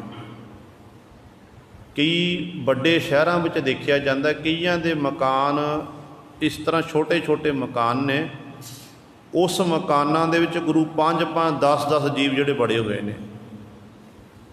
एक एक मकान, छोटे छोटे मकान में 10-10 जीव अपना जीवन का निर्वाह कर रहे हैं। सौण लई थां नहीं है। ये है थान विहून उठ उठ फिर धावै। कदे फिर वो अंदर निकल के बाहर जाते हैं। इस तरह जिमें इस लोक दे विच ने, ते सतगुरु कहते परमात्मा की दरगाह वेखे भी फिर उस जीव नूं थां नहीं मिलती है, उन्होंने बहन लई थां नहीं मिलती है, खलोण लई थां नहीं मिलती है। उत्थों फिर उठ उठ धावै, फिर उठ उठ धावै। भाव उठ उठ तो धाव के भाव कहण दा भाव कि सतगुरु का कि बार बार फिर ये जमदे बार बार मरते हैं। जीव फिर बार बार जमदा ते बार बार मरदा, बार बार शरीर लैके आया, टेढ़ियां मेढ़ियां जूनां च भटकदा रहा। इस तरह फिर 84 का गेड़ ये जीव कटदा रहा। मन तन वासना बहुत विस्तारा, अहमेव मूठो बेचारा। ते जीव की हालत कैसी है कि मन दे विच ਤਨ ਦੇ ਵਿੱਚ ਵਾਸ਼ਨਾ ਹੈ। ਵਾਸ਼ਨਾ ਕੈਸੀ ਹੈ, ਭਟਕਣਾ ਕਿਹੋ ਜਿਹੀ ਲੱਗੀ ਹੋਈ ਹੈ ਕਿ ਹਰ ਸਮੇਂ ਇਹ ਮਨੁੱਖ ਦੇ ਅੰਦਰ ਹੋੜ ਲੱਗੀ ਹੋਈ ਹੈ ਕਿ ਮੇਰੇ ਕੋਲ ਬਹੁਤ ਸਾਰਾ ਧਨ ਹੋਵੇ, ਮੈਂ ਰਾਤੋਂ ਰਾਤ ਅਮੀਰ ਹੋ ਜਾਵਾਂ। ਧਨ ਦੀ ਵਾਸ਼ਨਾ, ਵਿਸ਼ੇ ਵਿਕਾਰਾਂ ਦੀ ਵਾਸ਼ਨਾ, ਤ੍ਰਿਸ਼ਨਾ ਦੀ ਅੱਗ ਇਤਿਆਦਿਕ, ਇਹਦੇ ਵਿੱਚ ਹੀ ਜੀਵ ਗਲਤਾਨ ਹੈ ਕਿ ਮੇਰਾ ਵਿਸਤਾਰ ਬਹੁਤ, ਜਿਹੜੀ ਸਾਡੇ ਮਨ ਵਿੱਚ ਤਨ ਵਿੱਚ ਜਿਹੜੀ ਵਾਸ਼ਨਾ ਨਾ ਵਿਸ਼ੇ ਵਿਕਾਰਾਂ ਦੀ, ਇਹਦਾ ਬਹੁਤ ਵੱਡਾ ਵਿਸਤਾਰ ਹੈ। ਪਾਤਸ਼ਾਹ ਕਹਿੰਦੇ ਤੇ ਧਨ, ਜੇ ਪ੍ਰਮਾਤਮਾ ਨੇ ਕੋਈ ਚੰਗਾ ਕੋਈ ਕਰਮ ਕੀਤਾ, ਤੈਨੂੰ ਧਨ ਸੰਪਦਾ ਦੇ ਦਿੱਤੀ ਹੈ, ਚੰਗਾ ਕਾਰੋਬਾਰ ਦਿੱਤਾ ਹੈ, ਤੈਨੂੰ ਚੰਗਾ ਮਰਤਬਾ ਦੇਣਾ ਕੀਤਾ, ਅਹੁਦਾ ਦੇਣਾ ਕੀਤਾ, ਫਿਰ ਕਹਿੰਦੇ ਅਹਮੇਵ ਮੂਠੋ ਬੇਚਾਰਾ। ਅਹਮੇਵ ਦਾ ਅਰਥ, ਅਹੰਗ ਦਾ ਅਰਥ ਹੈ ਹੰਕਾਰ। ਕਹਿੰਦੇ ਫਿਰ ਜੀਵ ਹੰਕਾਰ ਦੇ ਵਿੱਚ ਆ ਜਾਂਦਾ, ਮਾਣ ਦੇ ਵਿੱਚ ਆਉਂਦਾ। ਕਹਿੰਦੇ ਬਸ ਇਹਦੇ ਵਿੱਚ ਹੀ ਕਹਿੰਦੇ ਇਹ ਗਲਤਾਨ ਹੋ ਜਾਂਦਾ। ਇਹਨੂੰ ਆਪਣੇ ਆਪ ਦੀ ਵਿਚਾਰੇ ਜੀਵ ਨੂੰ ਸੋਝੀ ਨਹੀਂ ਰਹਿੰਦੀ ਹੈ ਕਿ ਅਸਲ ਵਿੱਚ ਮੈਂ ਇਸ ਸੰਸਾਰ ਘਰ ਨੂੰ ਇੱਕ ਦਿਨ ਛੱਡ ਕੇ ਜਾਣਾ ਹੈ। ਕਾਹਦਾ ਮਾਣ ਕਰਦਾ ਫਿਰਦਾ? ਕਿਉਂਕਿ ਸਭ ਤੋਂ ਵੱਡਾ ਜਿਹੜਾ ਪਰਮਾਤਮਾ ਦੇ ਜੀਵ ਦੇ ਵਿੱਚ ਰੁਕਾਵਟ ਬਣੀ ਹੈ ਨਾ ਮਿਲਾਪ ਦੀ, ਇਹ ਅਹੰਕਾਰ ਹੀ ਹੈ। ਗੁਰੂ ਸਵਾਰਿਆ, ਹੰਕਾਰ ਕਰਕੇ ਹੀ ਜਦੋਂ ਜੀਵ ਨੂੰ ਮਾਣ ਹੁੰਦਾ ਤੇ ਹੰਕਾਰ ਕਰਕੇ ਹੀ ਜੀਵ ਗੁਰੂ ਸਵਰੇ ਦੂਰ ਹੋ ਜਾਂਦਾ। ਜਦੋਂ ਹੰਕਾਰ ਖਤਮ ਹੋ ਜਾਵੇ ਤੇ ਉਦੋਂ ਫਿਰ ਜੀਵ ਈਸ਼ ਨਾਲ ਇੱਕਮਿਕ ਹੋ ਜਾਂਦਾ। ਪਰ ਸਤਿਗੁਰੂ ਕਹਿੰਦੇ ਕਾਹਦਾ ਮਾਣ ਕਰਦਾ ਫਿਰਦਾ? ਤੇਰੇ ਸਰੀਰ ਦੀ ਬਣਤਰ ਪਤਾ ਕੈਸੀ ਹੈ? ਭਗਤ ਰਵਿਦਾਸ ਸਾਹਿਬਾਨ ਜੀ ਨੂੰ ਪੁੱਛੋ। ਰਵਿਦਾਸ ਸਾਹਿਬਾਨ ਜੀ ਮਹਾਰਾਜ ਵਚਨ ਕਰਦੇ ਨੇ, ਕਹਿੰਦੇ ਤੇਰੀ ਬਣਤਰ ਕੀ ਹੈ? ਜਲ ਕੀ ਭੀਤ, ਪਵਨ ਕਾ ਥੰਬਾ, ਰਕਤ ਬੁੰਦ ਕਾ ਗਾਰਾ, ਹਾਡ ਮਾਸ ਨਾਰੀ ਕੋ ਪਿੰਜਰ, ਪੰਖੀ ਬਸੈ ਵਿਚਾਰਾ। ਕਹਿੰਦੇ ਭਾਈ ਤੇਰੀ ਤਾਂ ਹਾਲਤ ਇਹੋ ਜਿਹੀ ਹੈ। ਜਲ ਦੀ ਭੀਤ ਕੰਧ, ਪਵਨ ਕਾ ਥੰਬਾ, ਜਿਹੜਾ ਸਾਡੇ ਸਵਾਸ ਨੇ, ਇਹ ਹਵਾ ਆਕਸੀਜਨ ਜਿਹੜੀ ਆਪਾਂ ਲੈਂਦੇ ਹਾਂ, ਜਿਹੜੇ ਸਾਡੇ ਅੰਦਰ ਚੱਲ ਰਹੀ ਹੈ, ਇਹ ਪਵਨ ਦਾ ਥੰਬਾ ਹੈ। ਇਹਦੇ ਰਾਹੀਂ ਤੂੰ ਖਲੋਤਾ ਹੋਇਆ, ਤੇਰਾ ਵਜੂਦ ਇਹੀ ਹੈ। ਤੇਰੀ ਜਿਵੇਂ ਕੰਧ ਲਿਪੀ, ਕਿਵੇਂ ਕਹਿੰਦੇ ਰਕਤ ਬੂੰਦ ਕਾ ਗਾਰਾ, ਮਾਂ ਦਾ ਰਕਤ, ਪਿਤਾ ਦਾ ਬਿੰਦ, ਇਹਦੇ ਰਾਹੀਂ ਕਹਿੰਦੇ ਤੇਰੇ ਸਰੀਰ ਦੀ ਚਣਾਈ ਹੋਈ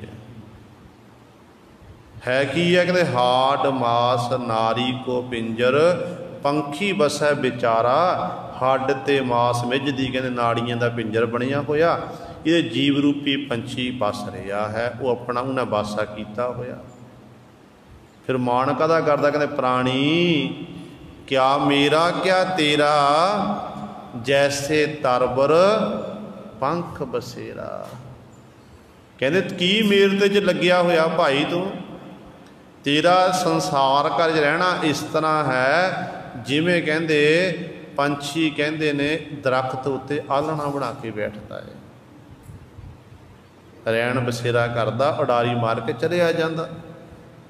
ਤੇਰੀ ਵੀ ਹਾਲਤ ਇਹੀ ਹੈ। ਅੱਜ ਤੈਨੂੰ ਸਰੀਰ ਮਿਲਿਆ ਏ ਤੇ ਸੰਸਾਰ ਵਿੱਚ ਜ਼ਿੰਦਗੀ ਆਪਣੀ ਬਤੀਤ ਕਰਨਾ ਕੀਤੀ ਤੇ ਇਸ ਸਰੀਰ ਨੂੰ ਛੱਡ ਕੇ ਜੀਵ ਰੂਪੀ ਪੰਛੀ ਉੱਡ ਕੇ ਚਲਿਆ ਗਿਆ। ਸਰੀਰ ਇੱਥੇ ਰਹਿ, ਆਲ੍ਹਣਾ ਇੱਥੇ ਰਹਿ ਗਿਆ। ਉਸ ਆਲ੍ਹਣੇ ਨੂੰ ਫਿਰ ਕੀ ਕੀਤਾ ਗਿਆ? ਚੁੱਕ ਕੇ ਫੂਕ ਦਿੱਤਾ ਗਿਆ। ਉਸੇ ਆਲ੍ਹਣੇ ਨੂੰ ਚੁੱਕ ਕੇ ਦਫਨਾ ਦਿੱਤਾ ਗਿਆ। ਜੇ ਨਹੀਂ ਦਫਨਾਵਾਂਗੇ, ਨਹੀਂ ਫੂਕਾਂਗੇ, ਉਹ ਕਾਮਾਂ ਕੁੱਤਿਆਂ ਨੇ ਖਾ ਜਾਣਾ। ਉਹ ਤਾਂ ਆਲ੍ਹਣਾ ਤਾਂ ਖਤਮ ਹੋ ਗਿਆ ਨਾ। ਫਿਰ ਜੀਵ ਜਿਹੜਾ ਨਿਕਲ ਗਿਆ। ਕਹਿੰਦੇ ਫਿਰ ਭਾਈ ਮਾਣ ਕਾਹਦਾ ਕਰਦਾ ਤੂੰ? ਕਿਸ ਗੱਲ ਦਾ ਮਾਣ ਹੈ? ਪੰਖੀ ਬਸੈ ਵਿਚਾਰਾ, ਪ੍ਰਾਣੀ ਕਿਆ ਮੇਰਾ ਕਿਆ, ਜੈਸੇ ਤਰਬਰ ਪੰਖ ਬਸੇਰਾ, ਰਾਖੋ ਕੰਧ ਉਸਾਰੋ ਨੀਵਾ, 3.5 ਹਾਥ ਤੇਰੀ ਸੇਵਾ। ਕਹਿੰਦੇ ਵੱਡੀਆਂ ਵੱਡੀਆਂ ਨੀਹਾਂ ਪੁੱਟ ਕੇ ਵੱਡੇ ਵੱਡੇ ਆਲੀਸ਼ਾਨ ਮਕਾਨ ਬਣਾ ਲਏ। ਉਹਨਾਂ ਦਾ ਮਤਲਬ ਇਹ ਨਹੀਂ ਕਿ ਆਪਾਂ ਆਪਣੇ ਘਰ ਨਹੀਂ ਬਣਾਉਣੇ, ਘਰ ਬਣਾਉਣੇ ਜ਼ਰੂਰ ਨੇ, ਪਰ ਉਸ ਘਰ ਵਿੱਚ ਬੈਠ ਕੇ ਪਰਮਾਤਮਾ ਦਾ ਸ਼ੁਕਰ ਕਰਨਾ ਹੈ, ਪ੍ਰਭੂ ਦਾ ਧੰਨਵਾਦ ਕਰਨਾ ਹੈ। ਜੇ ਉਹਨਾਂ ਲਈ ਭਗਤ ਰਵਿਦਾਸ ਸਾਹਿਬਾਨ ਜੀ ਕਹਿ ਰਹੇ ਨੇ ਜਿਹੜੇ ਕੇਵਲ ਆਪਣੇ ਵੱਡੇ ਵੱਡੇ ਮਹਿਲ ਮਾੜੀਆਂ ਨੂੰ ਦੇਖ ਕੇ ਅਹੰਕਾਰ ਵਿੱਚ ਅਫਰੇ ਫਿਰਦੇ ਨੇ। ਜਿਹੜੇ ਇੱਕ ਝੌਂਪੜੀਆਂ ਵਾਲਿਆਂ ਨੂੰ, ਜਿਹੜੇ ਇੱਕ ਸੜਕ ਉੱਤੇ ਵਿਚਰਨ ਵਾਲੇ ਕੁਝ ਨਹੀਂ ਸਮਝਦੇ, ਉਹਨਾਂ ਲਈ ਭਗਤ ਜੀ ਇੱਥੇ ਬਚਨ ਕਰਦੇ ਨੇ। ਕਹਿੰਦੇ ਵੱਡੀਆਂ ਵੱਡੀਆਂ ਨੀਹਾਂ ਪੁੱਟ ਕੇ ਵੱਡੇ ਵੱਡੇ ਆਲੀਸ਼ਾਨ ਮਕਾਨ ਬਣਾ ਤੇ ਬੰਗਲੇ ਬਣਾ ਲਏ, ਪਰ ਕਹਿੰਦੇ ਕੀ ਤੂੰ ਮਾਣ ਕਰਦਾ ਫਿਰਦਾ? ਕਹਿੰਦੇ ਜੀਵ 3.5 ਹੱਥ ਤੇਰੀ ਸੇਵਾ, ਤੇਰਾ ਸੇਵਾ ਤਿਆਰ ਹੋਣਾ, ਸੇਵਾ ਤਿਆਰ ਕਰਨ ਲਈ 3.5 ਹੱਥ ਤੈਨੂੰ ਧਰਤੀ ਪ੍ਰਾਪਤ ਹੋਣੀ ਹੈ, ਇਹ ਤੋਂ ਵੱਧ ਨਹੀਂ ਹੋ ਸਕਦੀ ਹੈ। ਕਬੀਰ ਜੀ ਕਹਿੰਦੇ ਨੇ ਘਣੀ ਤਾਂ 4.25, ਕਹਿੰਦੇ ਜੇ ਤੇਰਾ ਕੱਦ ਲੰਮਾ ਹੋਇਆ, ਉੱਚਾ ਲੰਮਾ ਤੂੰ ਹੋਇਆ, ਤੈਨੂੰ 4.25 ਧਰਤੀ ਨਸੀਬ ਹੋ ਜਾਵੇਗੀ, ਤੋਂ ਵੱਧ ਨਹੀਂ ਹੋ ਸਕਦੀ ਹੈ। ਫਿਰ ਤੂੰ ਭਾਈ ਮਾਣ ਕਾਹਦਾ ਕਰਦਾ? ਹੰਕਾਰ ਨਹੀਂ ਕਰਨਾ, ਹੰਕਾਰ ਨੂੰ ਦੂਰ ਕਰਕੇ ਨਿਮਾਣੇ ਬਣ ਕੇ ਪਰਿਪੂਰਨ ਪਰਮਾਤਮਾ ਦਾ ਸਿਮਰਨ ਕਰਨਾ ਹੈ। ਤਾਂ ਸਤਿਗੁਰੂ ਇੱਥੇ ਇਹ ਬਚਨ, ਇਹ ਹੰਕਾਰ ਹੀ ਗੁਰੂ ਸਵਾਰਿਓ ਜੀਵ ਤੇ ਈਸ਼ ਵਿੱਚ ਇਹ ਜਿਹੜਾ ਬਿੱਥ ਪਾ ਰਿਹਾ, ਇਹ ਹੰਕਾਰ ਜਦੋਂ ਦੂਰ ਹੋ ਗਿਆ ਤੇ ਉਦੋਂ ਫਿਰ ਜੀਵ ਮੁਕਤ ਹੋ ਗਿਆ, ਜੀਵ ਉਸ ਕਰਤੇ ਵਿੱਚ ਇੱਕਮਿਕ ਹੋ ਗਿਆ। ਕਹਿੰਦੇ ਪਰ ਅਹਮੇਵ ਮੂਠੋ ਵਿਚਾਰਾ, ਇਹ ਵਿਚਾਰਾ ਜਿਹੜਾ ਜੀਵਨ ਅਹਮੇਵ ਅਹੰਕਾਰ ਦੇ ਵਿੱਚ ਅਫਰਿਆ ਫਿਰਦਾ, ਇਹਦੇ ਵਿੱਚ ਹੀ ਗਲਤਾਨ ਹੈ। ਅਨਕ ਦੋਖ ਅਰ ਬਹੁਤ ਸਜਾਈ, ਤਾਂ ਕੀ ਕੀਮਤ ਕਹਿਣ ਨਾ ਜਾਈ। ਹੰਕਾਰ ਵਿੱਚ ਆ ਕੇ ਹੀ ਜੀਵ ਗੁਰੂ ਸਰ ਅਨੇਕਾਂ ਪ੍ਰਕਾਰ ਦੇ ਫਿਰ ਮਾੜੇ ਕੰਮ ਕਰਦਾ, ਅਨੇਕਾਂ ਪ੍ਰਕਾਰ ਦੇ ਮਾੜੇ ਕੰਮ ਕਰਦਾ, ਜਿਨ੍ਹਾਂ ਮਾੜੇ ਕੰਮਾਂ ਦਾ ਫਿਰ ਜੀਵ ਨੂੰ ਸਜ਼ਾ ਪ੍ਰਾਪਤ ਹੁੰਦੀ ਹੈ। ਸਤਿਗੁਰੂ ਕਹਿੰਦੇ ਅਨਕ ਦੋਖ, ਅਨੇਕਾਂ ਦੋਸ਼ ਇਹਨੂੰ ਲੱਗਦੇ ਨੇ। ਚੋਰੀਆਂ ਕਰਨ ਲੱਗ ਪਿਆ, ਠੱਗੀਆਂ ਕਰਨ ਲੱਗ ਪਿਆ, ਜਾਰ ਮਾਰ ਕਰਨ ਲੱਗ ਪਿਆ, ਪਰਾਇਆ ਰੂਪ ਤੱਕਣ ਲੱਗ ਪਿਆ, ਇਹ ਸਾਰੇ ਮਾੜੇ ਕੰਮ ਕਰਦਾ ਰਿਹਾ। ਕਹਿੰਦੇ ਫਿਰ ਮਾਲਕ ਦੀ ਦਰਗਾਹ ਵਿਖੇ ਬਹੁਤ ਸਜਾਈ, ਬਹੁਤ ਸਾਰੀਆਂ ਸਜ਼ਾਵਾਂ ਜੀਵ ਤੈਨੂੰ ਮਿਲਣ ਲੱਗ ਪਈਆਂ। ਸੱਚ ਹੈ ਗੁਰੂ ਸਵਾਰਿਓ, ਸੰਸਾਰੀ ਅਦਾਲਤ ਦੇ ਵਿੱਚ ਇੱਕ ਦੋਸ਼ੀ ਜਿਹੜਾ ਹੈ ਉਹ ਨਿਰਦੋਸ਼ ਸਾਬਤ ਹੋ ਸਕਦਾ ਹੈ। ਵਕੀਲ ਨੂੰ ਚੰਗੇ ਪੈਸੇ ਦੇ ਦਿੱਤੇ, ਗਾਹਕ ਜਿਹੜੇ ਗਵਾਹੀ ਦੇਣ ਵਾਲੇ ਉਹਨਾਂ ਨੂੰ ਖਰੀਦ ਲਿਆ ਜਾ ਸਕਦਾ ਹੈ, ਪਰਦਾ ਪਾਇਆ ਜਾ ਸਕਦਾ ਹੈ, ਹੁੰਦਾ ਰਿਹਾ ਅੱਜ ਤੱਕ ਹੁੰਦਾ, ਪਿੱਛੇ ਵੀ ਹੁੰਦਾ, ਗੁਰੂ ਕਾਲ ਦੇ ਸਮੇਂ ਹੁੰਦਾ ਰਿਹਾ।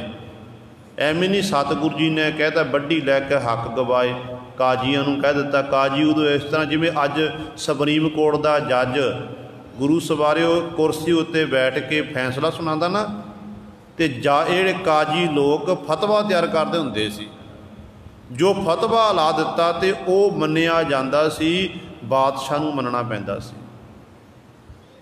ਇਹ ਕੀ ਕਰਦੇ ਸੀ? ਲਾਲਚ ਬਸ ਹੋ ਕੇ ਦੋਸ਼ੀ ਨੂੰ ਨਿਰਦੋਸ਼ ਸਾਬਤ ਕਰ ਦੇਣਾ, ਜਿਹੜੇ ਨਿਰਦੋਸ਼ ਨੂੰ ਦੋਸ਼ੀ ਬਣਾ ਦੇਣਾ।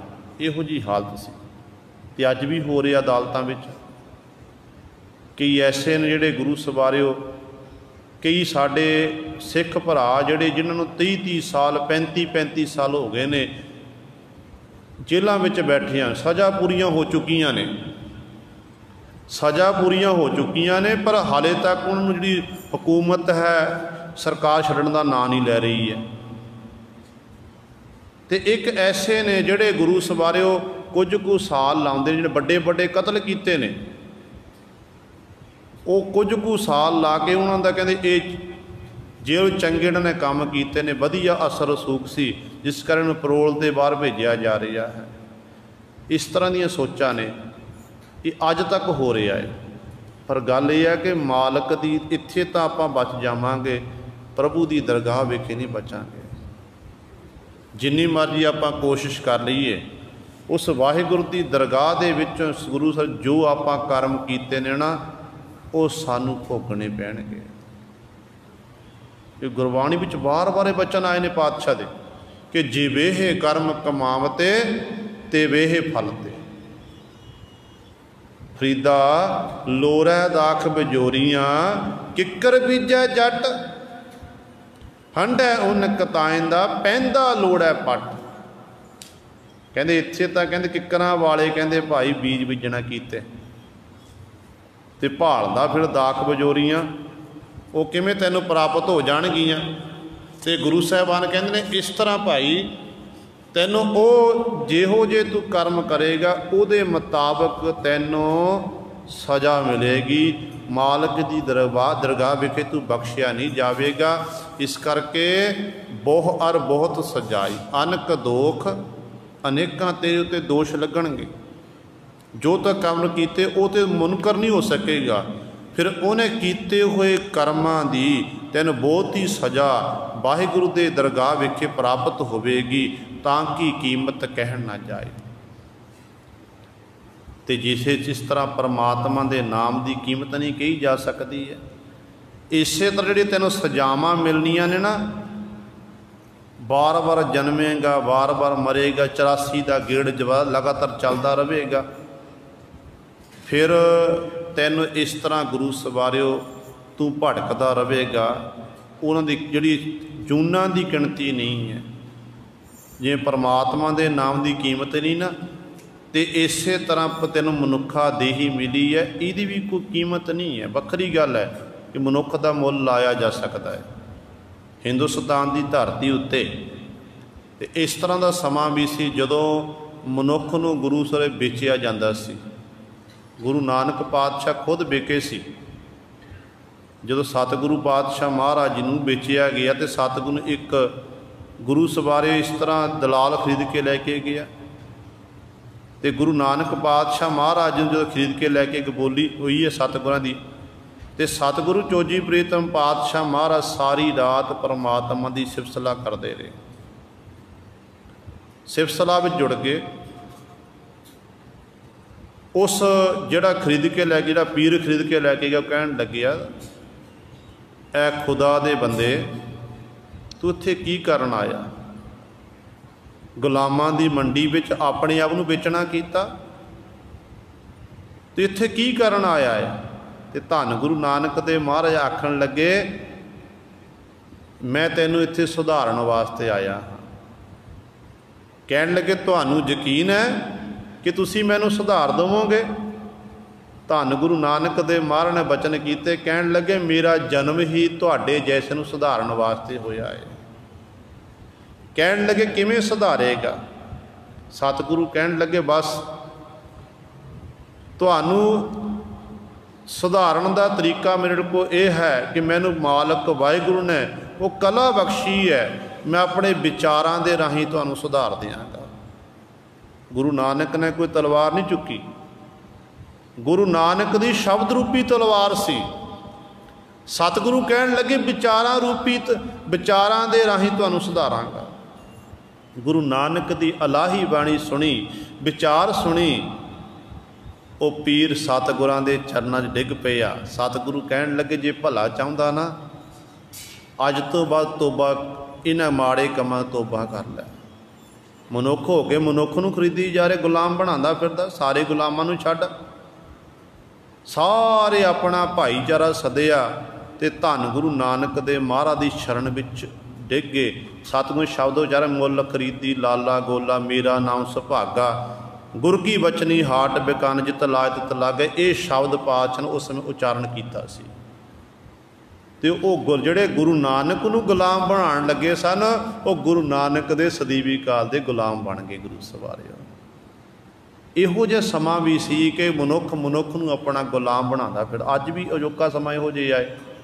ਵੱਡਾ ਮਨੁੱਖ ਛੋਟੇ ਨੂੰ ਗੁਲਾਮ ਬਣਾਉਣ ਦੀ ਕੋਸ਼ਿਸ਼ ਕਰਦਾ ਕਿ ਇਹ ਮੇਰਾ ਹੀ ਸੀਰੀ ਬਣ ਕੇ ਰਵੇ, ਇਹ ਕਿਤੇ ਜ਼ਿੰਦਗੀ 'ਚ ਕਾਮਯਾਬ ਨਾ ਹੋ ਜਾਵੇ। ਇਹੋ ਜਿਹੀ ਸੋਚ ਹੈ। ਸੋ ਰੋਹ ਵਿਚਾਰ ਸਮਾਂ ਇਜਾਜ਼ਤ ਨਹੀਂ ਦੇ ਰਿਹਾ। ਸਤਿਗੁਰੂ ਕਹਿੰਦੇ ਨੇ, ਉਸ ਮਾਲਕ ਵਾਹਿਗੁਰੂ ਦੇ ਨਾਮ ਦੀ ਕੀਮਤ ਕਹੀ ਨਹੀਂ ਜਾ ਸਕਦੀ ਹੈ। ਪ੍ਰਭ ਬਿਸਰਤ ਨਰਕ ਮਹਿ ਪਾਇਆ, ਤਹਿ ਮਾਤ ਨਾ ਬੰਦ, ਨਾ ਮੀਤ ਨਾ ਜਾਇਆ।